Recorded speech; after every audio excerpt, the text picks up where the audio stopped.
It's gonna be a bright, bright, bright, bright sunshiny day. It's gonna be a bright, bright, bright, bright sunshiny day.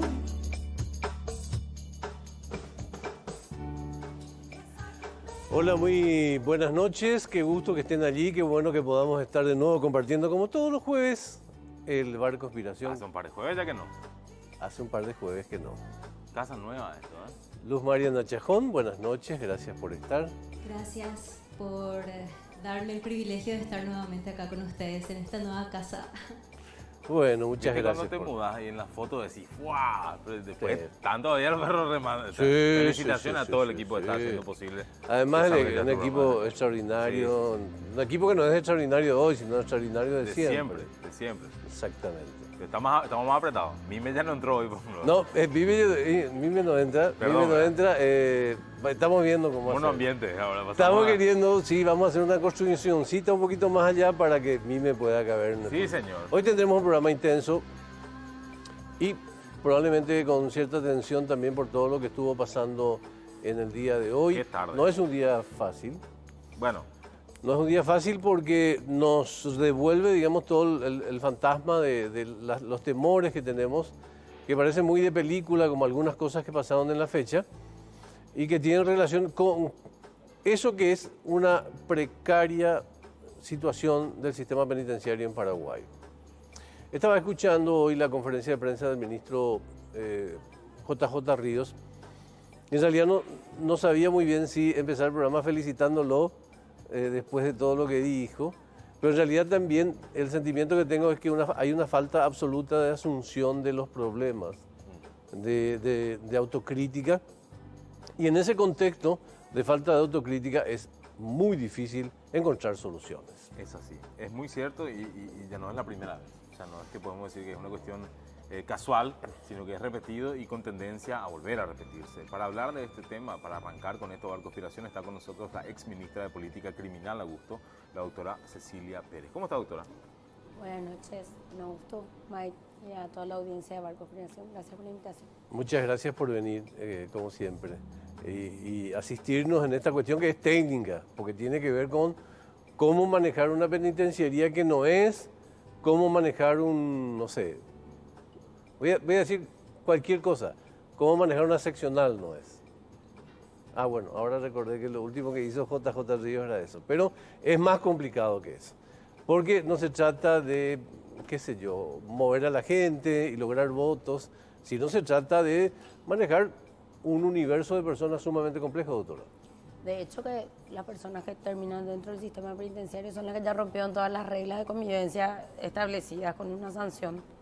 En teoría, ¿verdad? Nosotros tenemos el primer problema, que es la superpoblación de los centros penitenciarios. Se tomaron algunas medidas luego la última crisis, pero se tendrían que seguir tomando otras medidas porque esto va a continuar, ¿verdad? Y probablemente se agrave. El problema principal es la incapacidad total de afrontar la situación, hay que decirlo, con el presupuesto y las condiciones o la capacidad técnica que pueda existir hoy ante una situación como esta, ¿verdad? Nosotros estamos sobrepasados con esta situación crítica y este es un tema de seguridad, pero también es un tema que tiene una derivación social muy fuerte porque grupos del crimen organizado como el PCC nos reclutan a personas de alto coeficiente intelectual que tienen una formación universitaria. Generalmente reclutan personas privadas de libertad que tienen un montón de problemas afuera y adentro, que vienen de barrios marginales con un montón de carencias y también con cero educación y ya probablemente... Son susceptibles de ser manejados. Por supuesto, entonces los grupos más vulnerables dentro de los centros penitenciarios son los que terminan siendo reclutados y bautizados en estos grupos del crimen organizado, que hay que decir, el EPP también hace reclutamiento dentro de los centros penitenciarios en menor medida, pero también lo hace.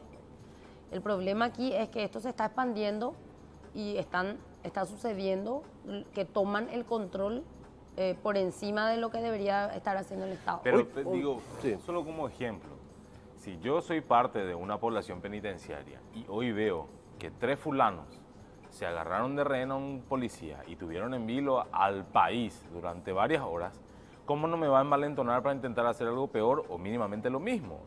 Claro.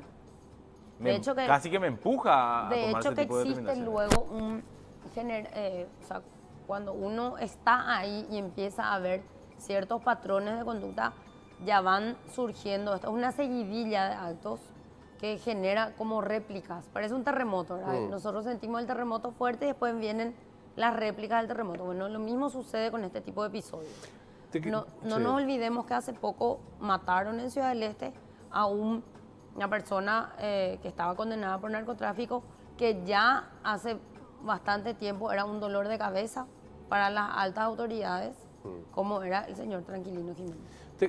Te vamos a preguntar ahora, ¿qué es mito y qué es realidad en relación al tema de la presencia del PCC en las penitenciarías, su poder, su presencia, su potencial peligro? Pero antes quiero reflexionar contigo, Mike, muy brevemente, en relación al planteo inicial, al tema de la precariedad. No es un discurso periodístico nomás. Vos te dabas cuenta durante todo el proceso que no hay un protocolo en relación a cómo actuar en la penitenciaría que tiene el mayor número de miembros del PCC.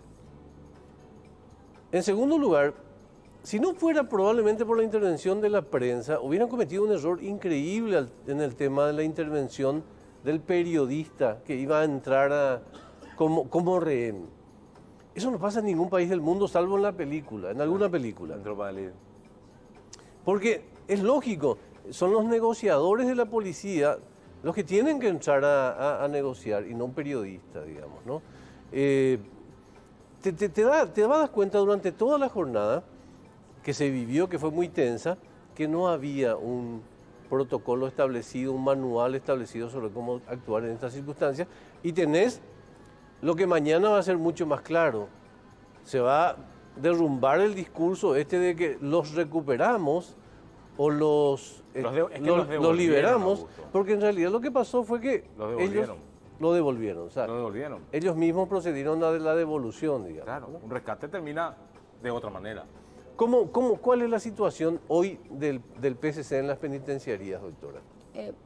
Hay que comenzar por desmitificar que el PCC son solamente los brasileños, porque la ciudadanía sigue opinando que hay que expulsarlos a todos.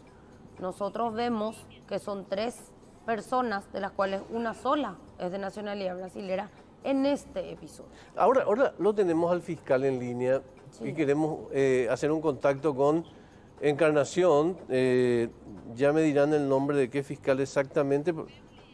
Lo tenemos a Rubén Lial en línea. ¿Cómo le va, fiscal? Gracias por su tiempo. Buenas noches.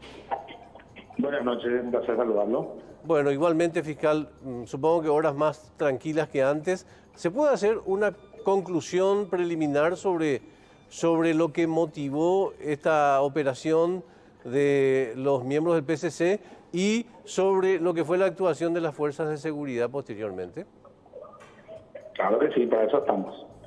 Bueno, vamos a centrarnos un poco a lo ocurrido, ¿verdad? Que es una fuga que llegó a información de nosotros y fuimos convocados porque en realidad estas personas querían entregarse en un comienzo y exigieron que esté el Ministerio Público y la prensa para resguardar su vida. Ellos tenían por su vida y estaban dispuestos a entregarse, entonces nos unimos a la negociación que inició exitosamente la Policía Nacional. ¿Y cómo sigue esta noche para esas personas? ¿Ellos vuelven nomás a prisión? ¿Están apartados? ¿Tienen que ir mañana a declaración? Bueno, no entiendo cómo es la situación. Claro. Lo primero. Ahora nos centramos en la recuperación de ellos, del rehén que salió ileso, por suerte. Logramos que ellos vuelvan, ahora están aislados, están en la penitenciaría. Y bueno, ahora ya vino la viceministra de Justicia y ya a cargo de ellos la decisión que ellos tomen sobre si van a hacer una requisa o no, si van a continuar. Nosotros, los representantes del Ministerio Público, estamos desarrollando la investigación con los circuitos cerrados, las armas, las declaraciones de las víctimas, porque hay 2 heridos que están en el sanatorio y bueno, estamos empezando esta etapa. La primera parte de la pregunta que le hacía doctor Lial era pedirle la descripción de lo que pasó, porque saber lo que pasó va a ser fundamental para que esto no se repite. No se olvide que la ciudad donde usted se encuentra tiene una de las penitenciarías más cargadas del PCC en el Paraguay. ¿Qué pasó? Actualmente. Años atrás no teníamos este problema. Pero actualmente estamos en esa coyuntura, ¿no? Bueno, le agradecemos el tiempo. Desconozco nada. Ya. Hola. Sí, le escucho. Perdón. No, que desconozco yo los motivos, una cuestión de la población penitenciaria que se encarga del Ministerio de Justicia. Le agradezco el tiempo. Muchas gracias, fiscal. Muy amable. Cuando quieran, a las órdenes. Hasta luego. No sabemos nada todavía. Le interrumpí, doctora. Sí, primero abandonar la idea de que el PCC es una organización que evolucionó en sus inicios en Paraguay. Sí, solo podían ser brasileños los miembros del PCC. Luego abrieron o evolucionaron y reclutaron paraguayos. De hecho, que vemos 2 paraguayos y un brasilero en el episodio de esta noche. Entonces, expulsarlos por expulsarlos no es la solución. No es negocio. No, porque le vamos a echar a los brasileros, seguramente violando algunas normas, porque hay que ver qué es lo que motiva que ellos estén privados de libertad. No es que nosotros podemos decir, bueno, les echamos a todos y seguimos adelante. No funciona poder expulsarlos a todos, ¿verdad? Este arte de reclutamiento que debe preocuparnos, es una cuestión geométrica que va creciendo. Pasa que las penitenciarías en las condiciones en las que están hoy son el caldo de cultivo, ellos son la bacteria.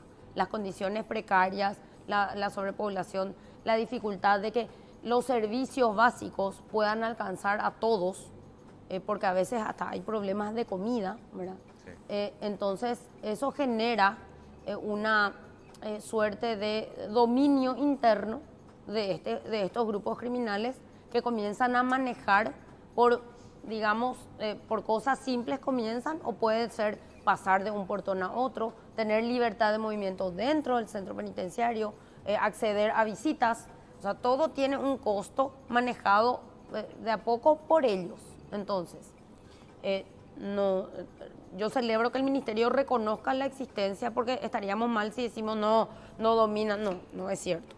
Hoy están en una condición precaria y hoy hay una mayor acción, por lo menos se ve más la acción del PCC principalmente dentro de los centros penitenciarios. Y no olvidemos el origen del PCC, que nace justamente como un movimiento libertario de la opresión del Estado hacia las personas privadas de libertad por estar ellos bajo custodia del Estado en condiciones prácticamente infrahumanas. Entonces,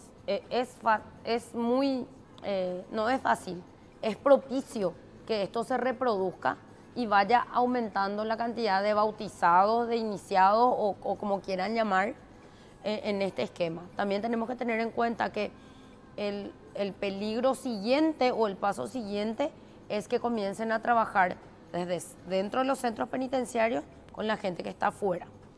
Pero aún hay otra cuestión que se menciona mucho como potencial, y que es que un día actúen coordinadamente entre los integrantes de todas las penitenciarías. Como suelen hacerlo en el Brasil. A mí me habían pasado un paper de, creo que un investigador británico, que decía que el primer elemento que tenían cuando empezaban a operar era la eliminación de los demás clanes que podrían hacerle frente, quedarse con el poder y el total control de la penitenciaría, y después ya empezar a pensar coordinadamente. ¿Qué ya pasó en San Pedro?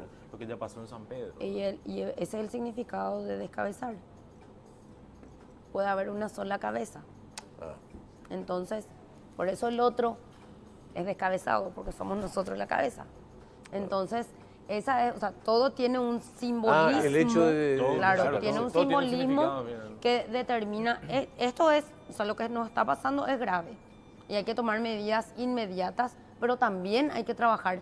Hay que contener el sistema existente, que es lo que decíamos nosotros cuando estábamos trabajando en el esquema de la reforma. Hay que contener el sistema existente y hay que empezar a trabajar de cero en un nuevo sistema. Y una buena oportunidad es la construcción de nuevos centros penitenciarios necesarios, porque lo ideal, y acá convengamos que no juguemos al romanticismo. Esta es una situación grave y no podemos decir no necesitamos más cárceles porque siempre surge, no tenemos que gastar más dinero en cárceles. No, trabajemos en una reforma penitenciaria, llamándole como se quiera llamar, y el Ministerio de Justicia, si no, va a tener que elegir en qué se va a centrar como está hoy, porque hoy no Claro. puede trabajar en contener el sistema y en trabajar en un sistema nuevo. El O sea, dato, no que se tiene daba, capacidad. el dato que se da hoy, probablemente Mike recordará con mayor precisión, pero era impresionante, algo así como 1000 versus 19. 19 guardiacárceles. ¿Y eso? Materialmente es imposible. O sea, ¿de qué manera un guardia cárcel? Si nosotros hacemos la proporción de cantidad de internos, hablamos internos en general, tenemos toda clase de internos versus cuánto uno versus cuánto, ¿verdad? ¿Qué capacidad pueden tener 20 personas frente a 1000 comunes? Imagínate, 20 personas frente a 1000 encerrados de todo tipo, porque ese es un problema también que hay en los centros penitenciarios. No hay una discriminación, nunca hubo, por tipo penal, por pabellón, que es lo ideal, ¿verdad? Tampoco se puede hacer hoy entre procesados versus condenados, que no pueden tener el mismo trato, porque la persona que está procesada no puede ser tratada o rehabilitada para después ser reinsertada. ¿Qué potencial tiene esto de que mañana o dentro de un mes ocurra lo mismo? Todo. Totalmente. Mañana puede amanecer un episodio en otro lugar. De hecho, que asumo que todos estarán ya en alerta máxima, sobre todo en los otros centros penitenciarios donde haya grupos importantes del PCC, o, ojo, el clan Rotela, que todavía está con pendiente la venganza de lo sucedido. El clan Rotela estuvo generando militantes nuevos también. Probablemente sí. Pero aquí lo que está más nuevo es la venganza Claro. o la represalia de lo anterior. Lo que habían dicho sobre el clan Rotela era que su poder radicaba en que eran los proveedores de crack incluso dentro de las penitenciarías. Por tanto, sus adherentes, aparte de poder tener cierta identificación, pueden llegar a ser adictos que actúan bajo la intención de conseguir algo, ¿verdad? Sí, tenemos que diferenciar. Generalmente el que es adicto no es buen... Claro, no sirve Buen para- comando. no es buen no soldado, sirve no porque es buen consume soldado. el producto, ¿verdad? Entonces no nos sirve para vender. Yo no le voy a dar, una persona que tiene problemas de comida, no le voy a poner a vender comida, ¿verdad? Entonces es lo mismo. Generalmente los adictos no son buenos dealers en ese sentido porque terminan generando deudas, consumen todo el producto y tampoco pagan, ¿verdad? Que también genera otro tipo de conflictos.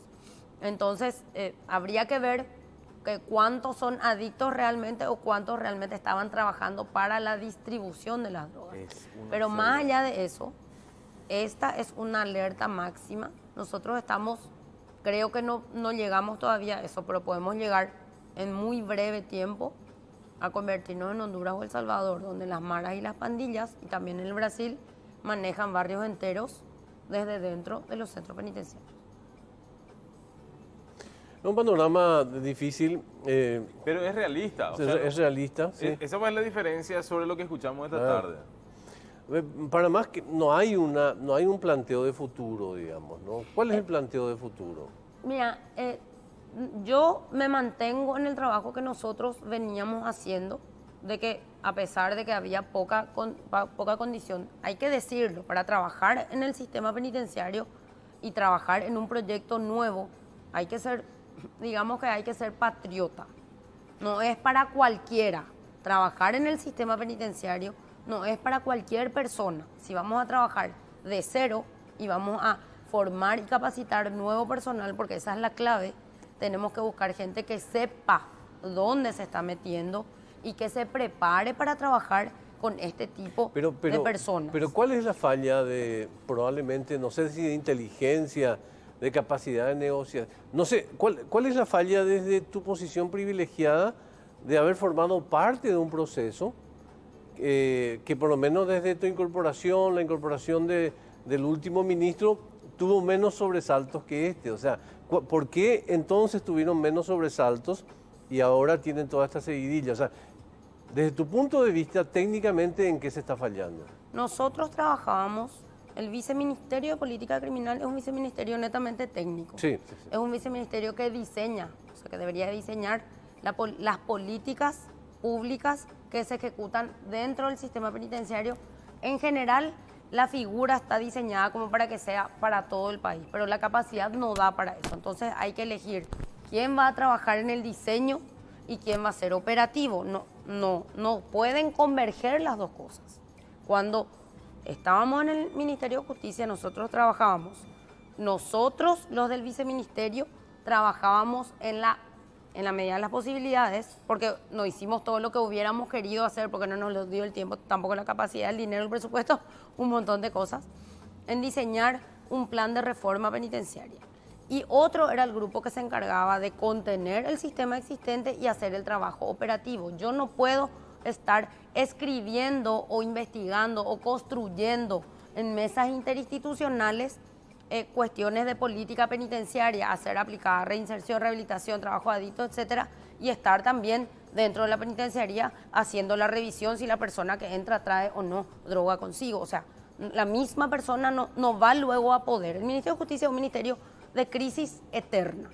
Tiene un problema serio de que todo, o sea, el 90% del recurso de lo que tiene lo absorbe el sistema penitenciario. Y el apagar incendios, o sea, la urgencia no da tiempo a hacer el trabajo importante. Entonces, lo ideal sería que nosotros habíamos proyectado y teníamos pensado, y mi criterio es que un grupo se tiene que centrar en la reforma y otro grupo tiene que trabajar en el sistema, en contener el sistema existente. Sí. Y ese grupo que trabaja en la reforma no tiene que hacer otra cosa, porque trabajar en la reforma no es una cuestión solamente del Ministerio de Justicia. Hay que trabajar con los tres poderes del Estado y no tiene que dejar de ser una política de gobierno, pero no de gobierno del Ejecutivo, sino del gobierno de 5 años, porque si vamos a estar reiniciando todo el tiempo, vamos a seguir heredando los problemas que no se resuelven, ¿verdad? Si cada vez que termina un gobierno y comienza otro, vamos a comenzar de cero todo, no vamos a avanzar nunca. Muy bien o muy mal, es un tema difícil de administrar. Son tiempos, de hecho, que son especiales a propósito de la novedad que supuso, no sé hace cuánto tiempo ya, la presencia de estos grupos en Paraguay y en las penitenciarías. Cambiaron las reglas de juego. Cambiaron completamente las reglas de juego y por lo que sentimos no nos estamos adaptando a las necesidades actuales. Es una cuestión de urgencia. Yo creo que el sistema penitenciario tiene que tener un instituto penitenciario o una dirección nacional, como quieran llamarle. Hay que quitar el sistema penitenciario del Ministerio de Justicia, porque los roles del Ministerio de Justicia en cualquier país dentro de un gobierno son muchísimo mayores y hoy el sistema penitenciario está absorbiendo, o sea, es un ministerio penitenciario, no es un Ministerio de Justicia, claro, que no está pudiendo administrar por las limitaciones extremas que tiene. Hay que decir, y no es por tratar de salvar a la administración actual, pero hay que decir que el Ministerio de Justicia siempre es relegado en el presupuesto, sí, porque sí, nadie quiere poner plata para los presos. Hay que ser sincero. Absolutamente. Bueno, le agradecemos mucho el tiempo. Nos ayudó mucho, como siempre, a reflexionar sobre este difícil tema, doctora. Muchas gracias a ustedes por la invitación. Muy bien. Antes de la pausa, si sos de cuidar mucho tu auto naftero, las naftas aditivadas de Barcos y Rodados son tu mejor alternativa para llenar el tanque, porque te ofrece una nafta para cada tipo de vehículo como Eco 85, Full 92 y Super 96 aditivadas. Todas te ofrecen la seguridad y rendimiento de un combustible de calidad superior. Carga naftas aditivadas de Barcos y Rodados. Villanito está el trago hoy, ¿eh? Porque la casa es nueva, entonces no querés romperlo. Sí. Por eso. Nada. Nos vemos en un momento, ya volvemos. Dale.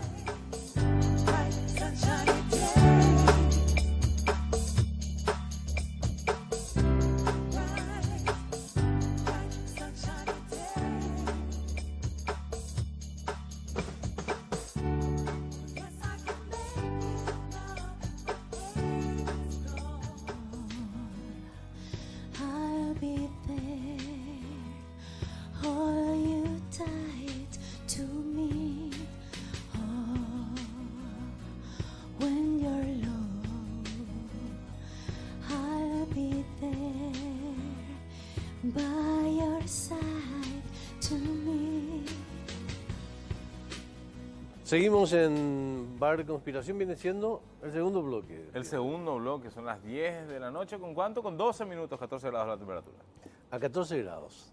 La temperatura va subiendo un poquito en relación a los últimos días y esto no tiene relación solamente con la descripción de lo que pasó en el día de hoy. ¿Con quiénes estamos por hablar de otro tema que no es menos caliente? ¿Pero qué vamos a hablar? ¿De fútbol o qué vamos a hablar de una cosa así? Ya Vamos a hablar de... Sí. Dos analistas políticos, dos hombres con la palabra certera, casi como de costumbre, el señor, el maestro y catedrático José María Pepe Costa y Marcelo Laqui. ¿Cómo les va? ¿Cómo están? Muy buenas Bien, noches. bien. Buenas noches. ¿Qué tal? Buenas noches, ¿cómo están? Saludos para todos y para la audiencia. Bueno, lo primero que me parece que tenemos que conversar es sobre la cumbre de poderes.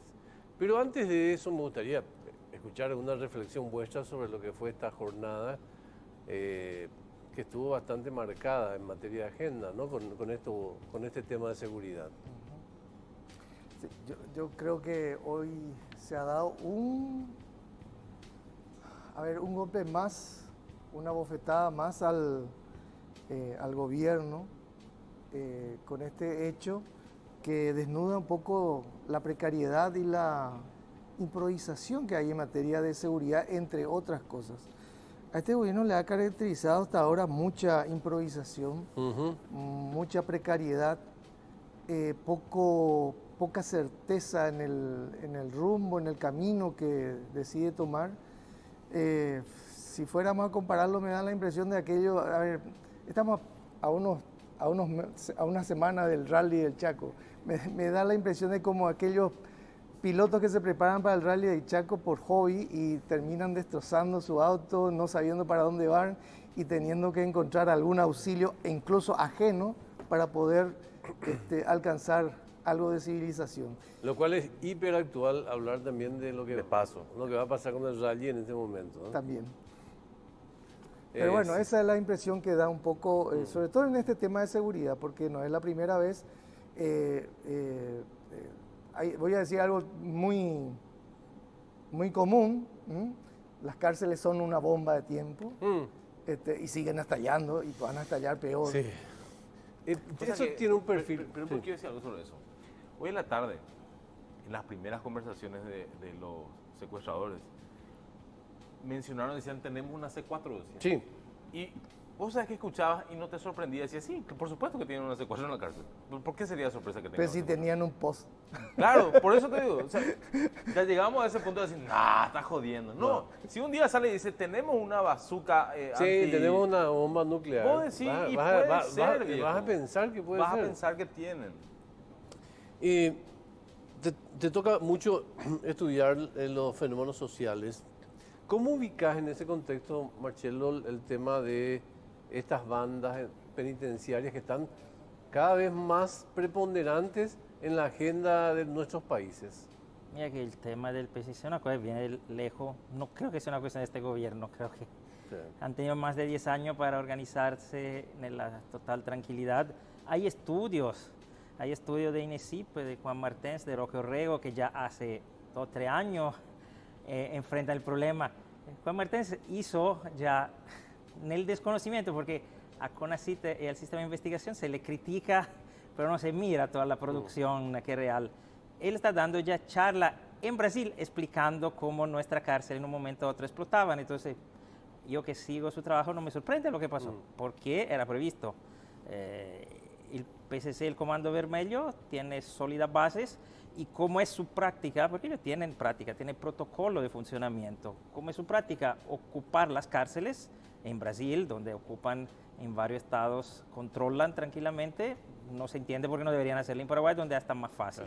Claro. Son los controlos más lazos, donde la organización es más frágil y la institucionalidad es más frágil. Entonces, no, es sorprendente lo que pasa. Y no tiene que sorprenderse el próximo mes o 3 meses o un año van a ocurrir cosas igual o peores. Pero repito, no es ni un problema de este gobierno, es un problema que viene de lejos. Pero obviamente, ¿no? Esto ni siquiera es un problema de este país. Originalmente es un problema de Brasil. Ahora, ¿hay dentro de esto un objetivo, una mirada política de futuro, ¿Es más que una ocupación de penitenciarías? El PCC tiene hasta una teoría política de ser una contrapoder. Hay entrevistas que de vez en cuando reaparecen en Facebook Sí. o de sus fundadores de cómo ellos se consideran un actor político más que criminal. La voz de los sin voces. Pero es una práctica que tenía también la mafia, que tiene también la mafia en Italia, la 'ndrangheta y la camorra y la organización mafiosa en general, la yakuza en Japón. Eso de no de ser solo unos bandidos, entre comillas, sino un poder que controla el territorio y controla. Entonces, dentro de esos procesos, como ellos seguramente controlan amplios espacios en Canindeyú, en Amambay, propio del territorio, es normal que intenten también controlar la cárcel, porque la cárcel es un lugar primario de, ¿cómo se dice?, de reclutamiento de sus bases. Eso siempre ha sido así. En las grandes bandas criminales usan las cárceles para construir, para fortalecer su organización. Entonces no se ve por qué no tenga que hacerlo. Tú me dijiste un contrapoder, pero ya lo es. Nosotros sabemos que hay infiltraciones del narcotráfico en la política, y el narcotráfico aquí lo controla. Lo controla el PCC, el Comando A Vermelho. propósito de la política, vamos a salir de las bandas y vamos a hablar de los poderes, aunque no sé si... Otra banda. Los poderes del Estado.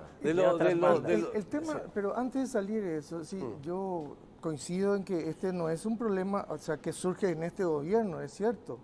Pero lo que pasa es que se está viendo agravado en este gobierno y no se está vislumbrando ninguna luz al final del túnel para hacer frente a este tipo de problemáticas.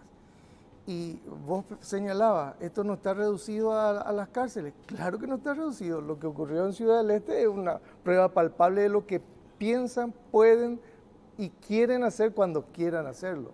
Es decir,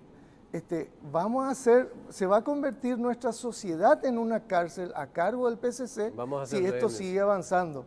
Y lo que yo señalaba es, lo que no se ve en este gobierno, para que vamos a evaluar los anteriores, lo que no se ve en este gobierno es que tampoco hay una política clara de cómo enfrentar esto.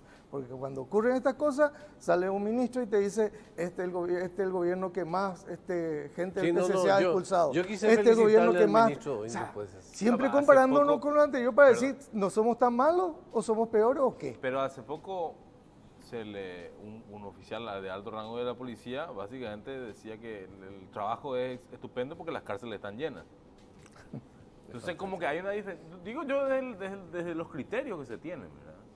La Ahí es donde cárcel está llena porque tenemos el 75% de gente sin condena. de gente sin condena, que hay esta lógica del encarcelamiento preventivo que se usa en forma despiadada y sobre todo con los estratos más pobres, que además son los más, lo dijo la que nos antecedió, son los más vulnerables para ser bautizados. Para ser bautizados, claro.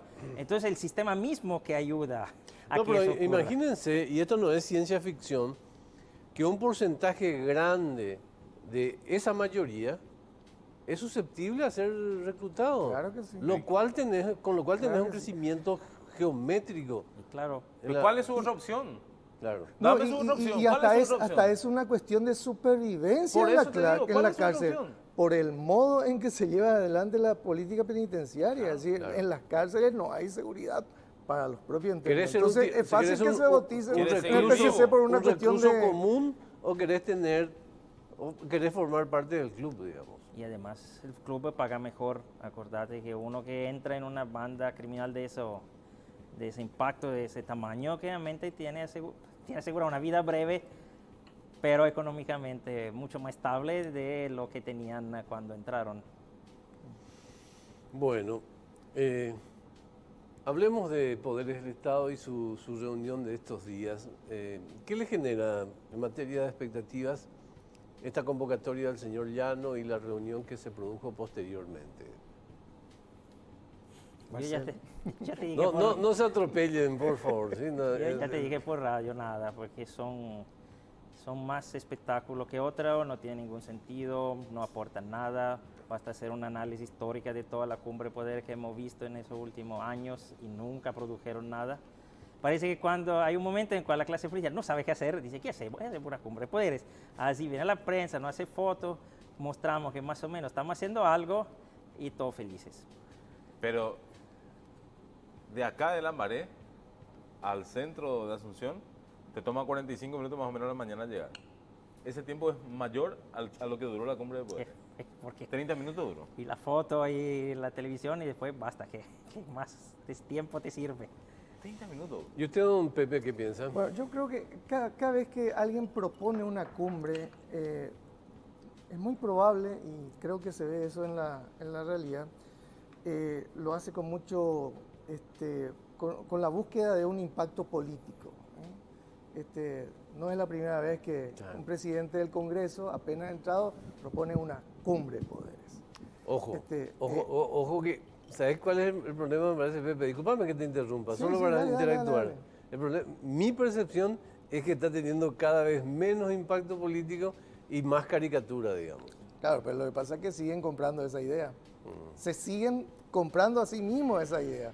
Pero además, sí, no se han visto resultados reales, impactantes, relevantes a lo largo de todas las cumbres que se han hecho.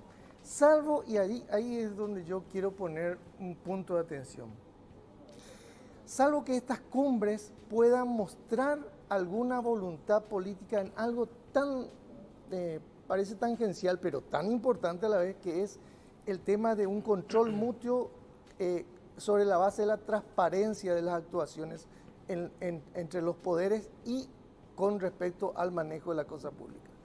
Y me refiero a esto porque ahora, por ejemplo, uno de los temas que se puso así como la gran cuestión, el tema del proyecto de presupuesto, es decir, sabemos que el problema del presupuesto no es solamente el descalce, no es solamente la falta de financiación, sino es el estado elefantiásico que tenemos y que seguimos alimentándolo. Pero si al estudio del presupuesto se le puede adosar una gran dosis de transparencia, por lo menos vamos a tener una sociedad un poco más involucrada, un poco más atenta, más curiosa, más reclamante, más cuestionadora respecto a este tipo de cosas. Y lo digo con respecto al presupuesto y a otros temas. Pero dista mucho, por ejemplo, de esta intención de hacerlo a libro cerrado ahora, por ejemplo. Bueno, pero ahí es donde voy. Es decir, lo que hay que es aprovechar. Yo creo que desde la ciudadanía, desde las organizaciones de la sociedad civil, las que están más o menos bien organizadas, habría que aprovechar este tipo de cosas. ¿Qué es lo que hacen los políticos generalmente con este tipo de cumbres?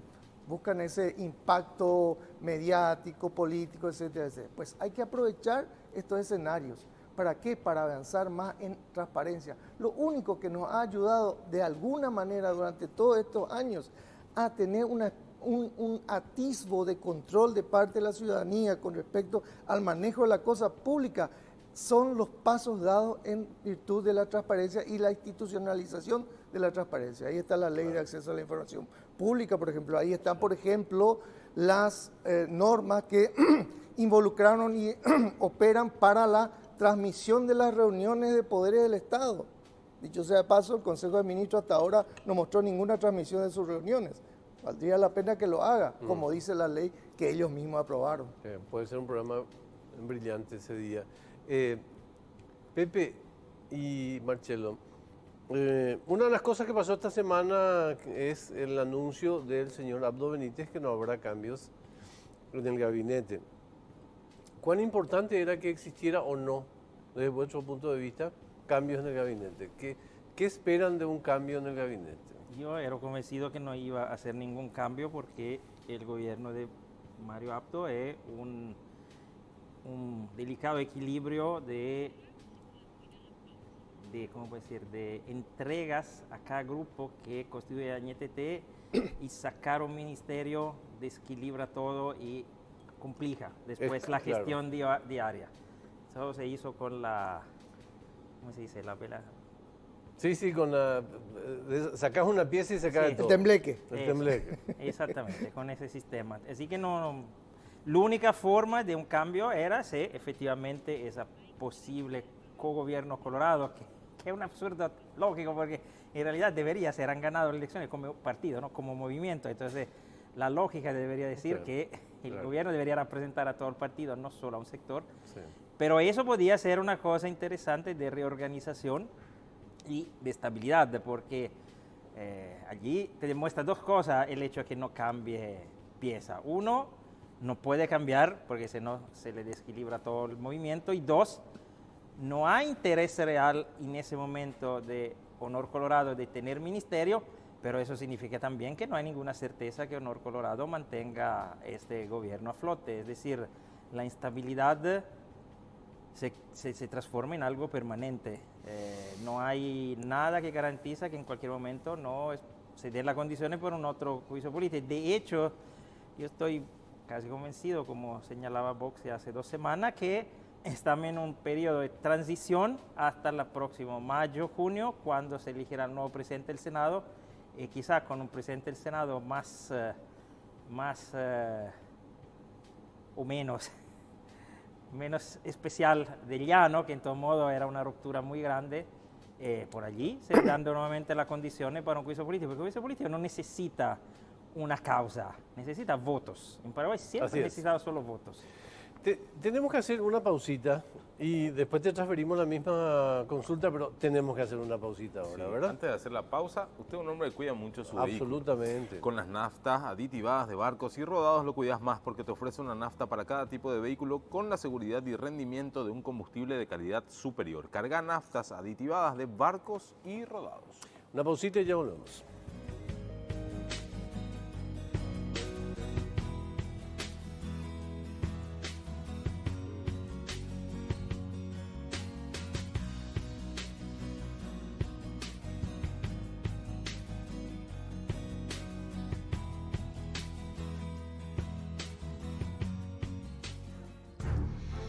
Cause I see nobody, nobody but you. I never confuse. Hey, hey, I'm so used to begging you.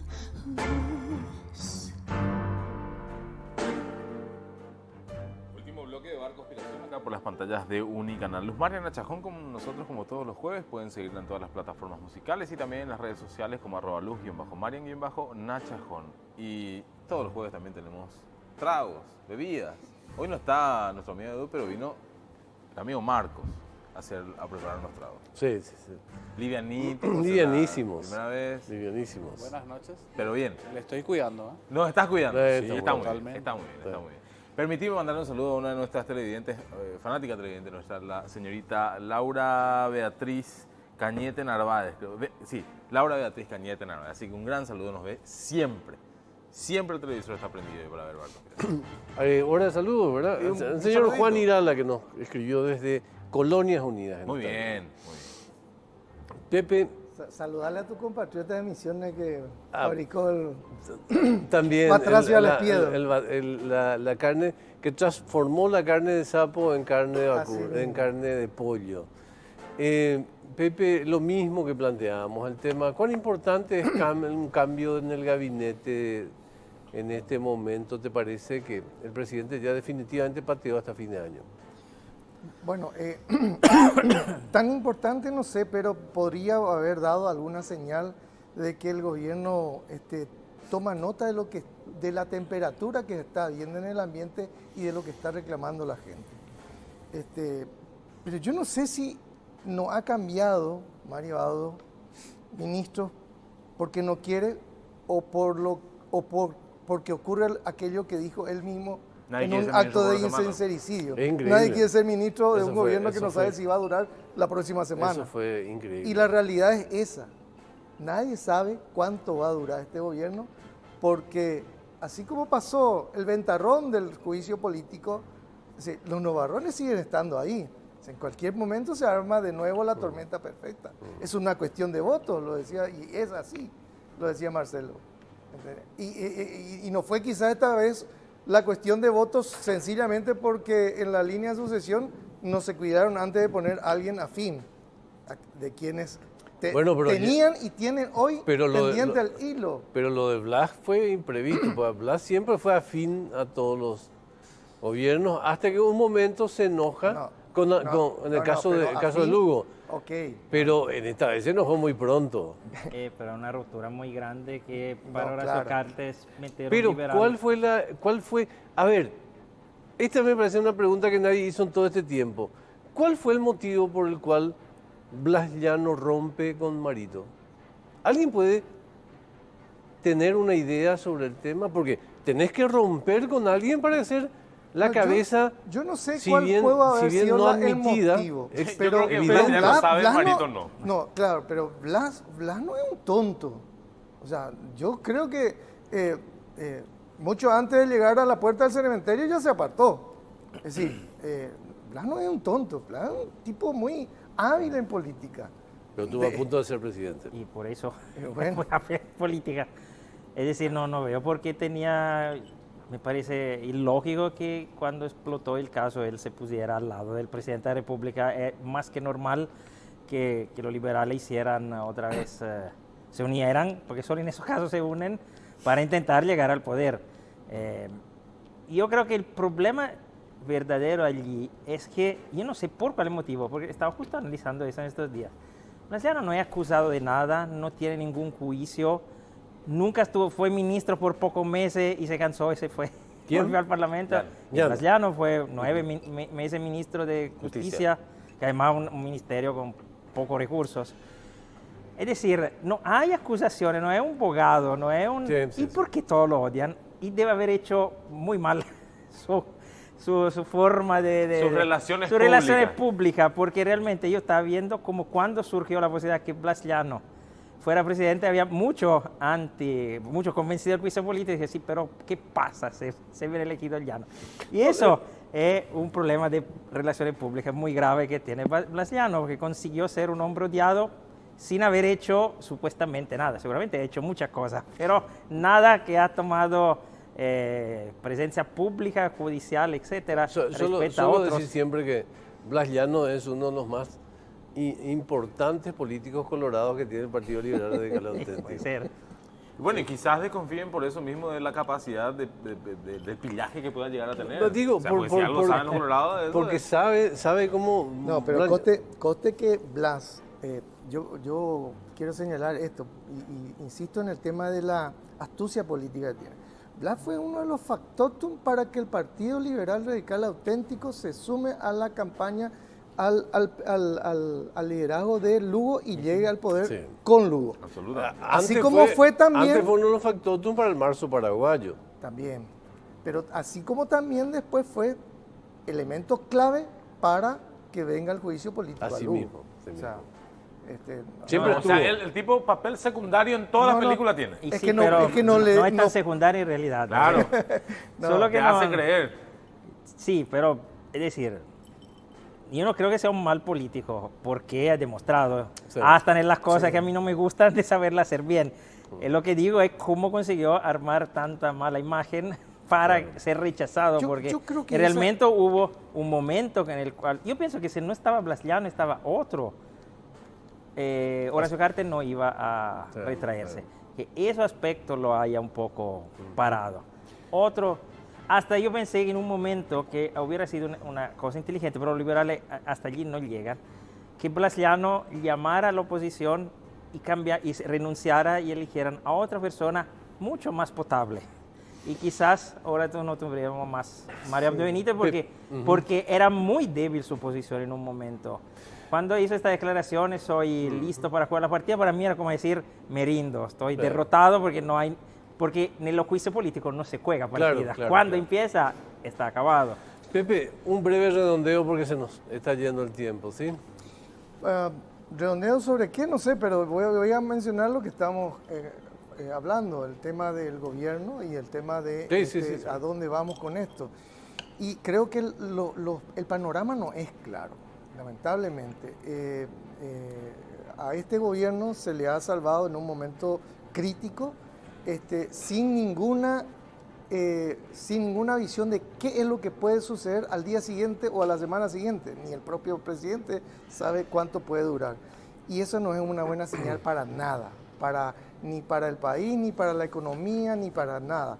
Entonces, menos aún para políticas públicas que deben estar solidificadas, consolidadas y que necesitamos en educación, en seguridad, en salud, en muchos aspectos. Y eso no se ha notado en un año de gobierno y menos se tiene perspectiva de que se vaya a notar en los próximos Le tiempos. agradecemos muchísimo de nuevo, como siempre, por este tiempo, ¿sí? Muchísimas gracias por visitarnos. Gracias a ustedes. Gracias. Muy amable. Bien. Muchas gracias. Y usted también, gracias, don Mike. Adiós, caballeros. Nos vemos pronto, gracias.